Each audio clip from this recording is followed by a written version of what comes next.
How are you, CUT? That's good. That's good. I'm fantastic. I'm fantastic. If you all look, if you feel as good as you look, you doing pretty darn good. I can tell that. So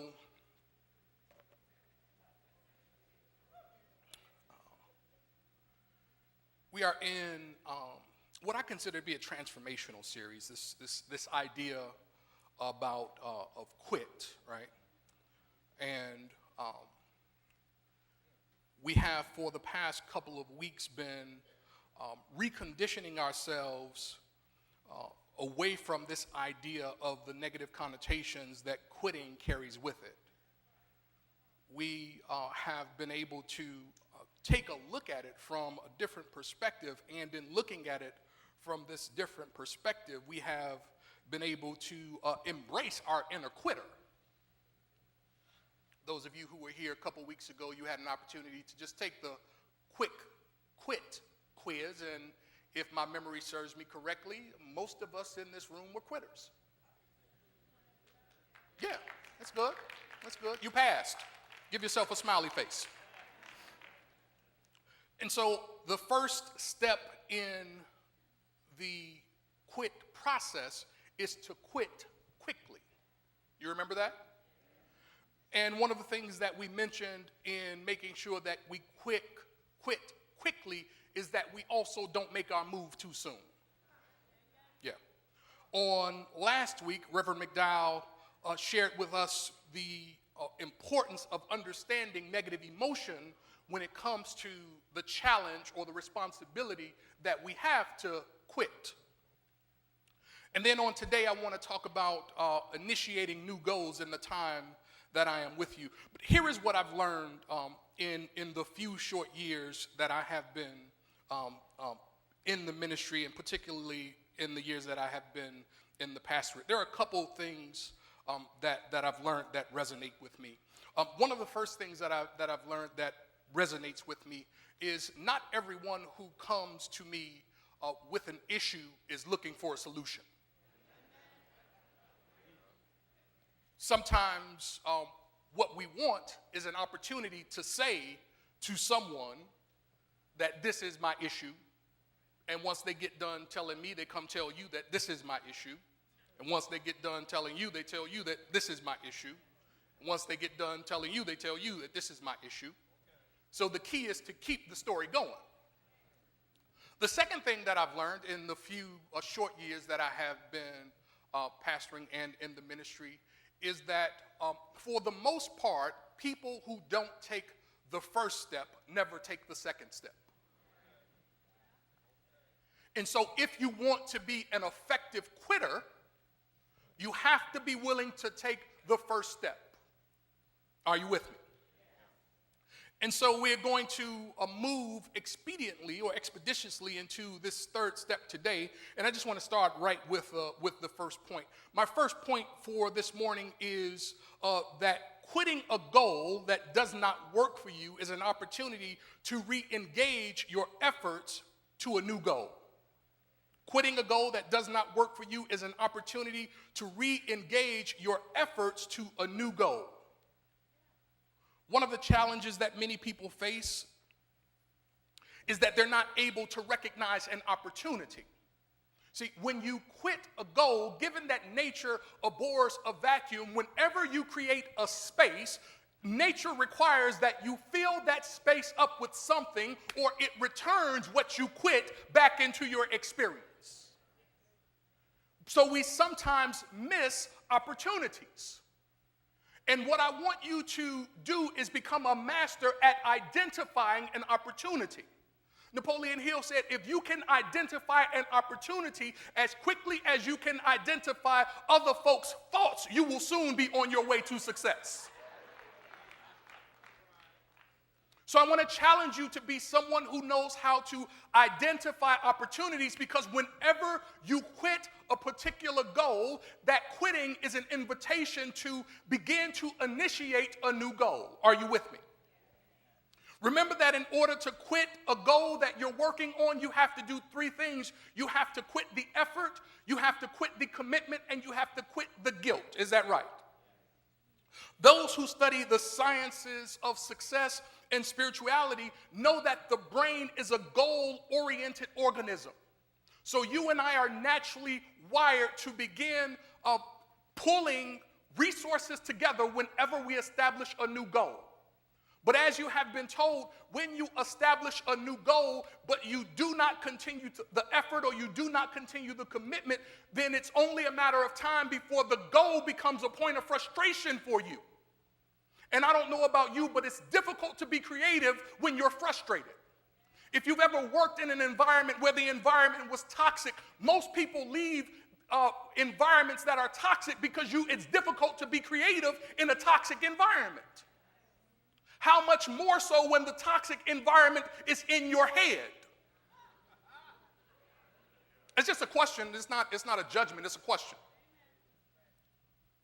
And so then we have to be able to do certain things because the brain naturally tries to seek to bring the goal into manifestation. And listen, the direction or end toward which the goal is pointed is secondary.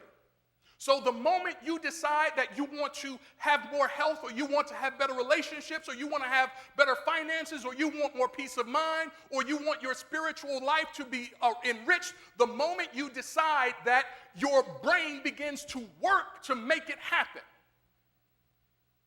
Are you with me?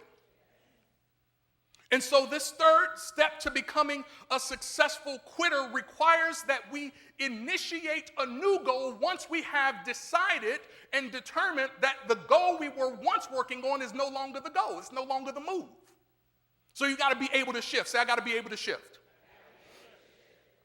Now, when it comes to quitting, there is a difference between quitting and giving up. There's a difference between quitting and giving up. When you quit and you give up the effort and the commitment, you initiate a new goal. So if a quitter should decide that they are going to not make a chocolate cake for Thanksgiving, because you know you're not going to go back and stand in the store, you know you're not going back into that line, you know you're not going back into that crowd. So a quitter will say, I'm not going to make a chocolate cake, but I will make red velvet and sweet potato pie. Are you with me?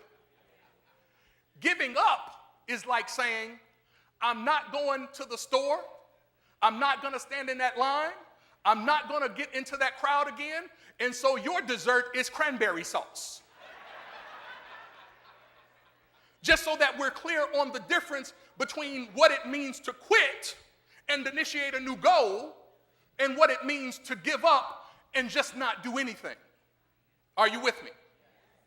So then when we look at quitting, this third step, we have to recognize that when we quit the goal, we have to engage in a new opportunity. Whenever you quit a goal, you have to engage in a new opportunity. But I believe many people get stuck in these divergent lines of thinking. I believe when it comes to quitting a goal, we sometimes get stuck in between this space, in between the space that we hear when we hear the words of Jesus that say, I came that you might have life and have it more abundantly. Or we get stuck in our old habits, our old patterns, our old conditions. So you have to decide which one you want. Are you with me?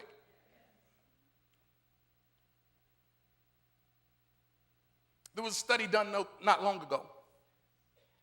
And in this study, they found that 85% of successful people, when they quit one goal, they focus on a new, more compelling goal.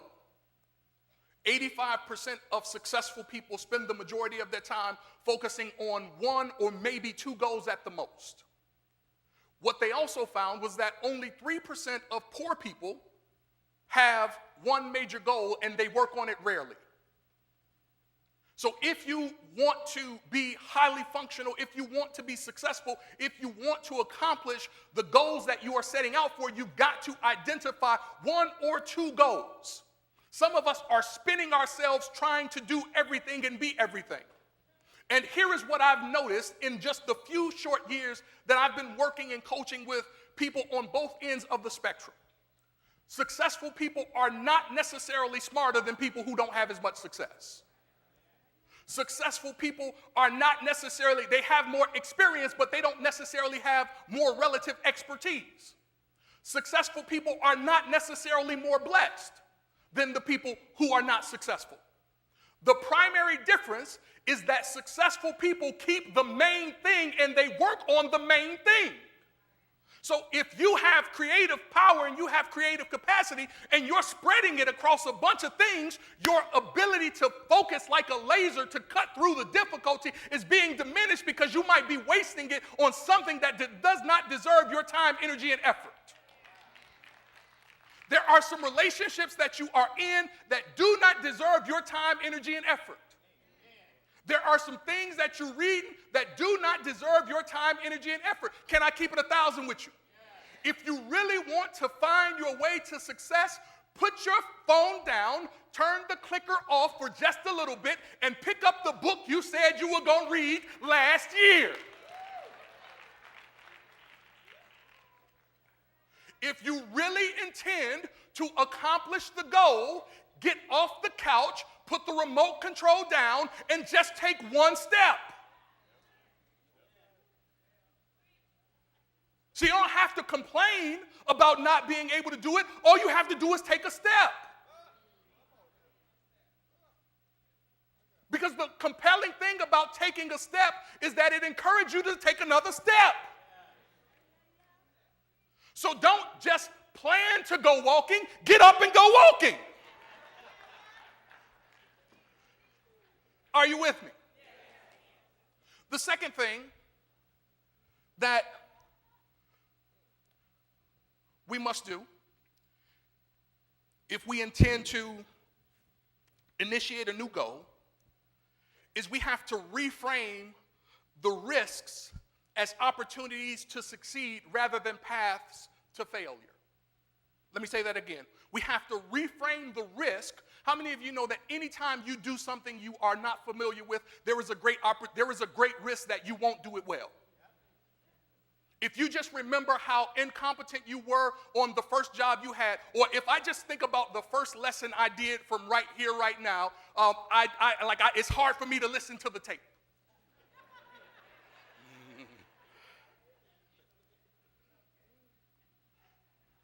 So you have to be able to reframe the opportunity. What do we mean when we say reframe the opportunity? It simply means look at it differently. Right? Simply look at it differently. Reframe the risk. But in order to do what you want to do, you have to be willing to take some risk. You have to be willing to get out of your comfort zone. If you're going to manifest your goals, if you're going to bring your dreams into fruition, you have to be willing to take some risk. Are you with me? So quitting in many ways forces us to recondition some of our wiring so that we can see opportunities as something more than a path to failure. There is someone in the scripture who kind of fascinates me because when I think about Zechariah and Elizabeth, he's an incredible figure to me because Zechariah was someone who had this particular goal. He and his wife, they had the goal of having a child. And Zechariah and Elizabeth found it difficult because of the delay in the manifestation of the goal that they had. But an interesting thing happened to Zechariah when he was in the temple. He was in the temple and an angel of the Lord came to him and said, Zechariah, the goal that you had is going to be manifested. And Zechariah did a very interesting thing to you. You want me to tell you what he did? Zechariah managed to reframe the goal. But watch what he did. He reframed it in a negative way. Here is the negative reframing that Zechariah played a part in. Rather than listen to the inspiration of the still small voice or the words of the angel, Zechariah began to share with the angel the new goal that he had unconsciously established. See, his new goal that he unconsciously established was a goal to protect himself from the disappointment and the risk of not having the fulfillment of the goal that he set. Are you with me? And so what Zechariah conditioned himself to do was he conditioned himself to start to tell the story about why it could not happen. Zechariah said to the angel who just told him, your dream is going to come true, your goal is going to be made manifest. Zechariah said to the angel, that can't happen because it hasn't happened so far. And my wife is past the age of being able to have a child, and she's been barren all of these years. What's going to change? See, what Zechariah didn't realize is that he had reframed his disappointment into a safeguard. And not to be presumptuous, but I imagine some of us take less risk now because we want to be safe and we don't want to risk being disappointed. But let me tell you something about playing it safe. The turtle that won't stick its neck out can never get ahead. See, you have to be willing to take some risk. You have to be willing to fall flat on your face, because here is what I know about you. If you tap into the deep, powerful reserves that you already had, even when you fall, if you know how to fall, you can bounce back up. That's why I like what Les Brown said. When you fall, try to fall on your back, because if you can look up, you can get up. But you have to know how to reframe the opportunities so that you don't begin to protect against disappointment. See, sometimes when we protect against disappointment, we stop trying. We stop producing the effort unconsciously. How did I say you give up the goal? You reduce the effort and you reduce the commitment. Oh my goodness. See, Zechariah wanted, but he had unconsciously reduced the effort. He had unconsciously reduced the commitment. See, sometimes you don't have to make a decision to quit. Sometimes you will quit subconsciously. Oh, I'm telling you something right now. See, what you have to do, Christ Universal Temple, is you have to learn how to make sure that you are a major player and participant in the decisions that you make. When you quit unconsciously, you derail your opportunity because you find yourself not even trying anymore.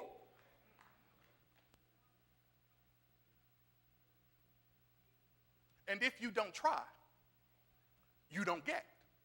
Or as the scripture says, those who don't work don't eat. So you've got to be conscious about not reframing the risk as opportunities. Or you have to be conscious about reframing the risk as opportunities. How do you reframe? Put this in your notes. How do you reframe? Put this in your notes. Put this in your notes. How do you reframe? One of the first things you have to do is you have to determine what you want to learn. Determine what you want to learn. So any goal that you set, any goal that you are establishing as you initiate this new goal, determine not only what you want to get, but determine what you want to learn. Why is it important that you determine what you want to learn? You must determine what you want to learn because, as you've heard me say before, adults learn differently than children do. Adults learn by problem solving. Are you with me? So once you decide that there is something you want to learn, you should expect some problem to help you learn it.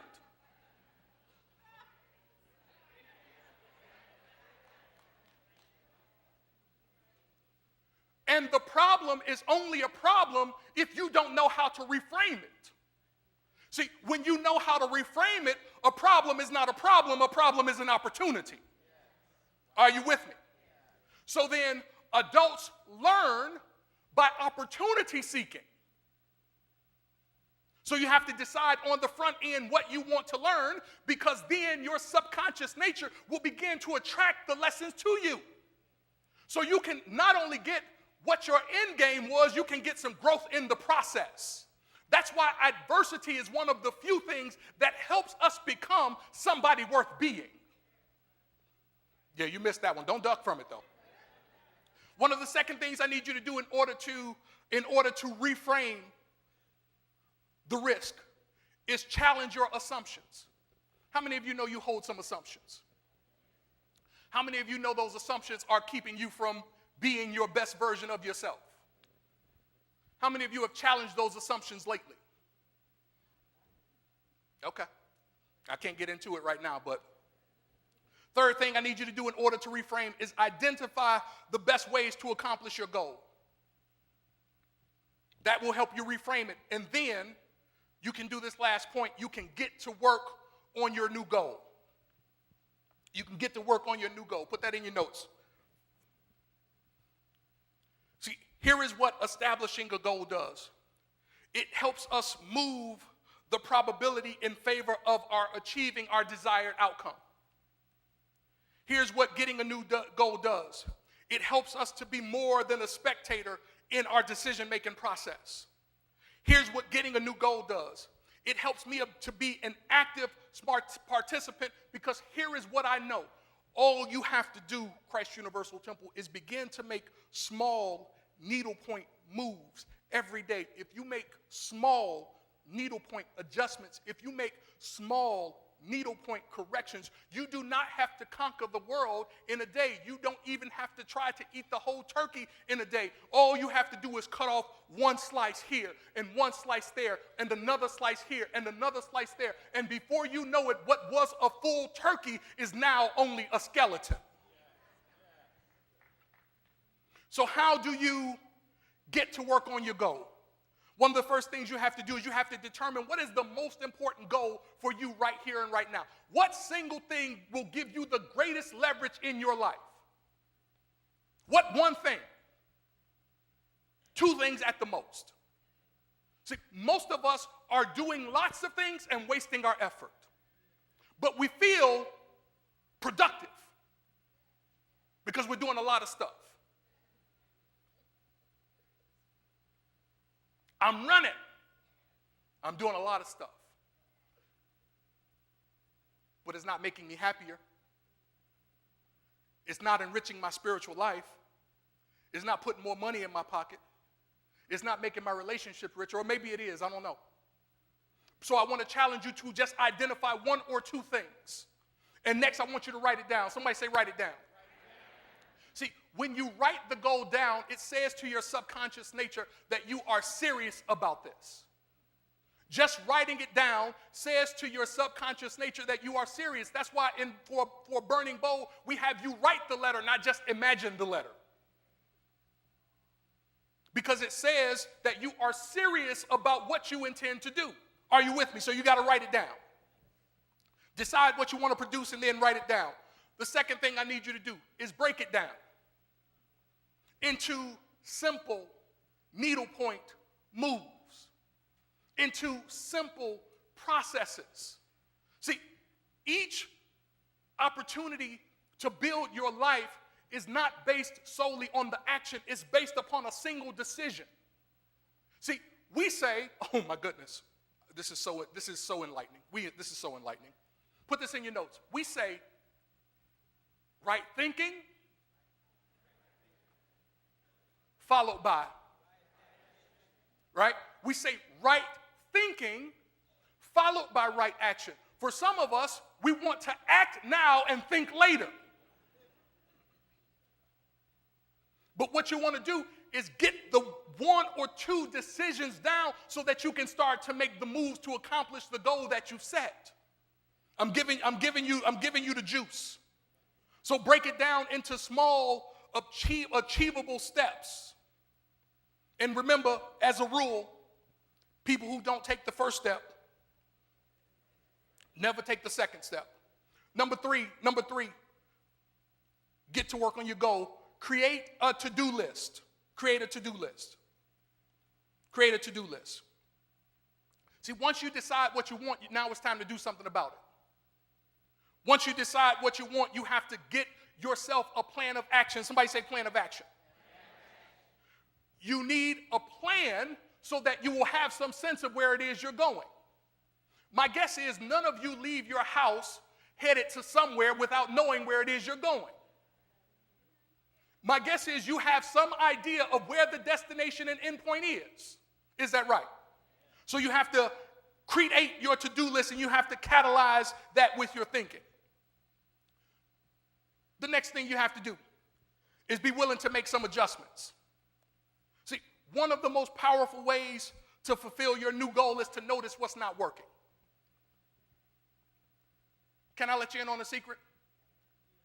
If you continue to do what does not work, you will continue to attract more of what isn't working.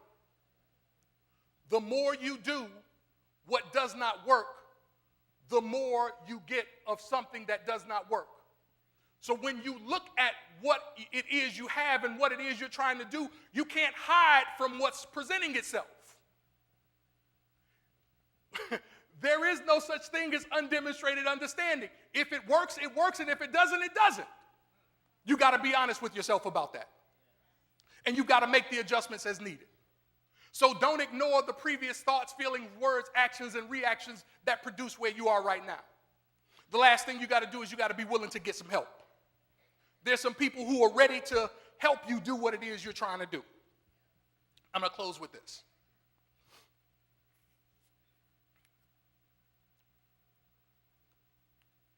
In knowing what your goal is and in knowing where it is you want to go. I didn't get serious about grades until I was a full-blown adult. And so once I was in college, I decided that I wanted to do well in school. And so I did pretty well. And in my last year, leading up to graduation, I was on track to be on the honor roll, graduating with honors. And I was in this stats class balcony. No, don't trip. I did exceptionally well in the class. So much so that with the final test, the teacher gave us the test, and about 9 or 10 minutes later, I turned the test in and boogied out of the class. See, how many of you know I have an issue with competition?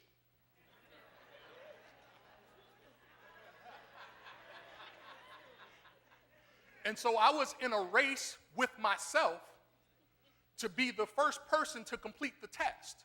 I told you it was a math test though, right? And so I made some minor mistakes.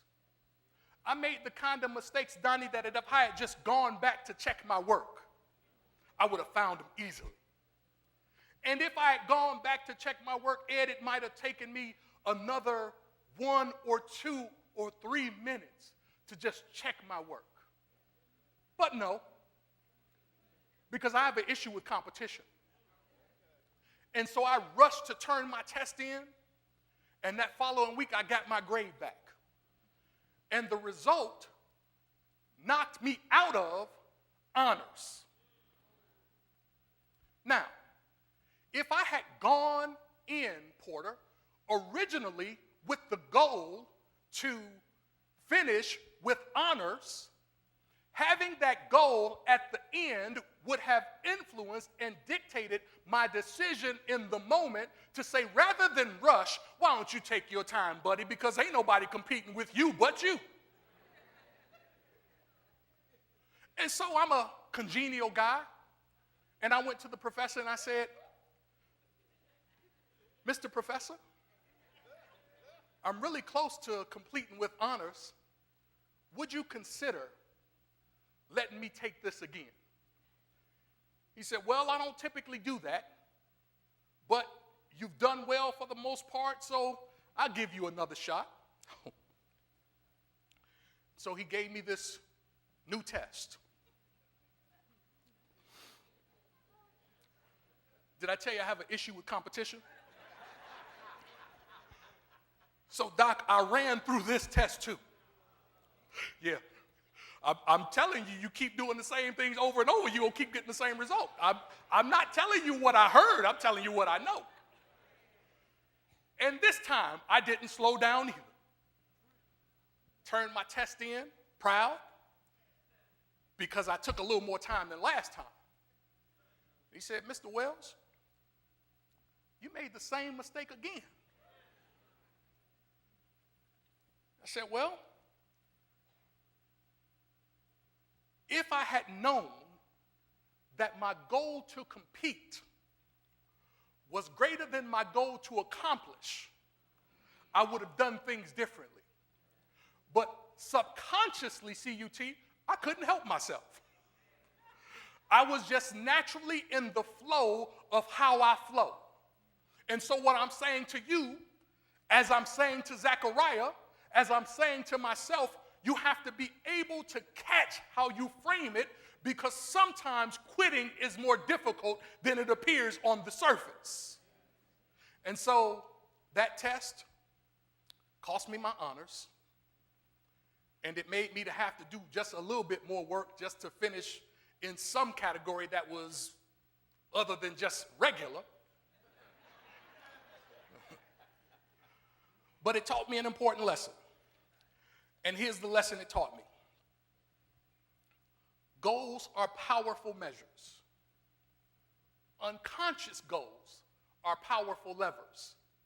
And if you intend to create the life you desire, you better know what's going on under the surface, because it can make you rush through the test and you can fail without even know you were taking it. God bless you.